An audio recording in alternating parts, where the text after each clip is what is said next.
My name is Kelli Boydstun, and I teach at Zwally High School in Sabine Parish. As an educator, I'm most passionate about my students and making sure that they learn a good quality education. The grade level of the students in the video are 10th grade. They are all students that are on the university track for a university high school diploma. The class being taught is geometry, and we use the Springboard curriculum. The lesson objectives for this one were to identify the hypothesis and conclusion of conditional statements and give counter examples of conditional statements. So we're just kind of starting to write our proofs for geometry. This set of students just entered my class when we came back to school on January 6th. So we're kind of in the beginning of the book where we're on activity 3. Zwally High School is a school made up of very diverse students. We range from multiple ethnicities, multiple income groups. So I really try to make my lessons to meet the needs of all the students at the school. I have had to make some adaptations as far as unpacking learning targets at the beginning of a lesson. We have to make sure that we know our verbs and our nouns and what it's being asked of us from the beginning to really help my students understand what's going on in the lessons.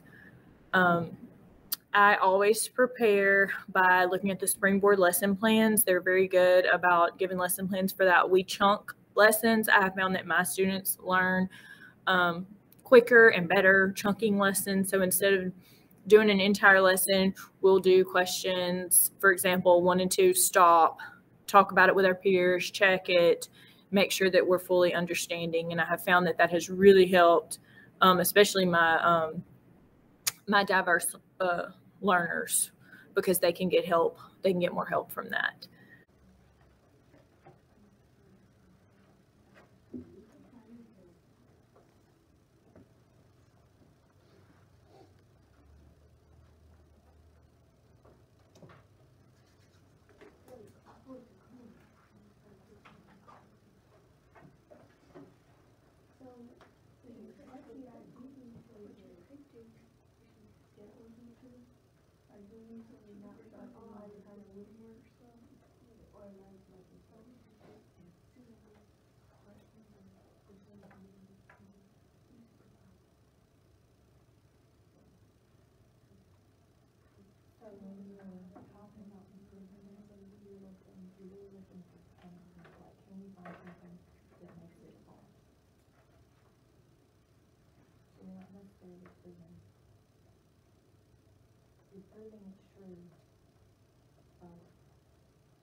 Yes.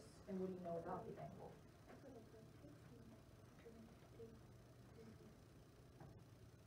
What do you 100% know about that angle if it is called angle ABC?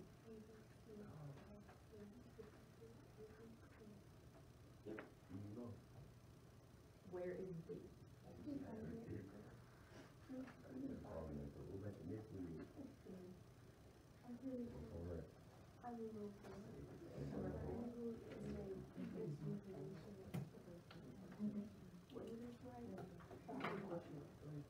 Okay, let's talk about number 3.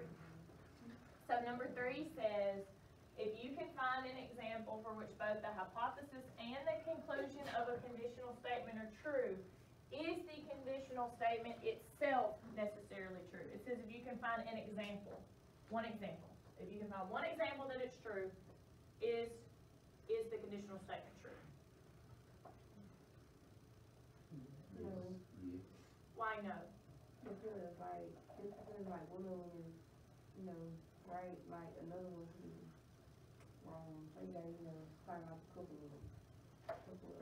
Okay, so the first part of what she said is correct. So if just because one is true doesn't mean everything is true. Okay, but instead of finding a couple of them, you got to think: is there something that is false? You got to look for that counter example and try to find that.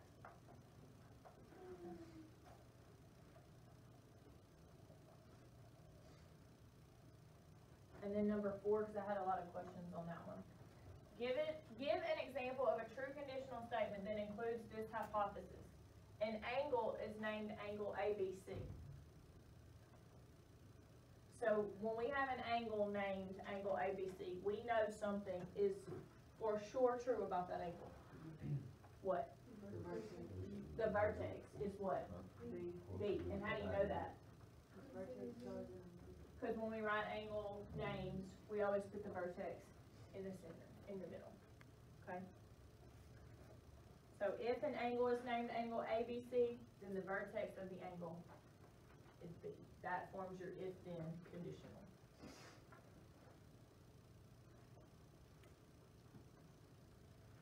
Okay, keep working. 5, 6, and 7.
I want you to check number 5 with your neighbor.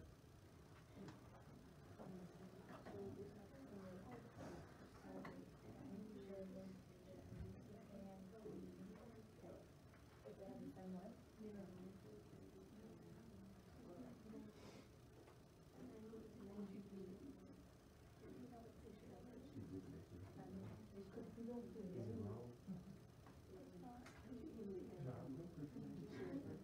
Things, you gotta use some more math vocabulary.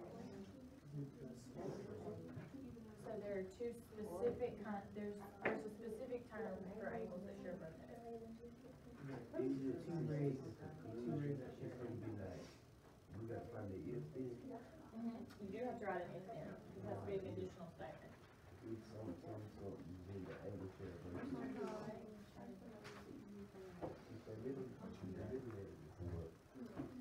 So if two angles are something, and it's a math vocabulary, then center. The first one thing, it's an angle going Got it.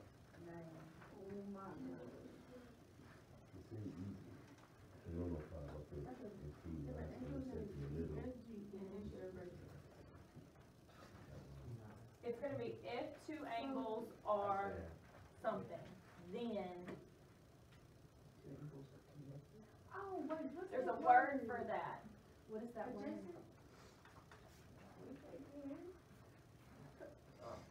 Good job. Don't bring them up late. It's all right. I'm still confused, everybody living here. So Kenny, do you have your if-then statement?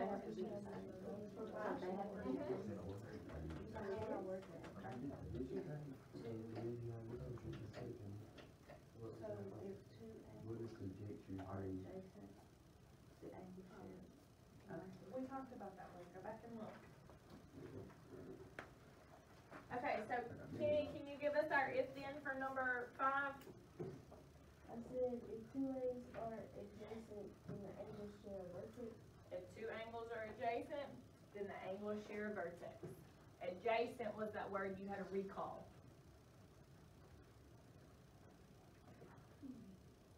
Okay, 6 and 7.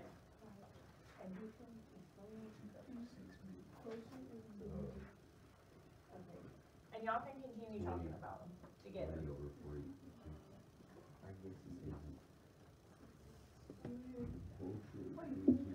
Hi again. All of my lesson objectives for that lesson were met. I did some questioning to make sure that they were all understanding. We did a lesson practice and checked over it. They were able to check that with their peers and work with partners and go over those answers. And then at the end of the lesson, there was a short cycle assessment. It was a 3-question assessment. I used it as an exit ticket. They did it quickly, turned it in, and I was able to look over that and grade it and make sure they were all on the right track for that lesson.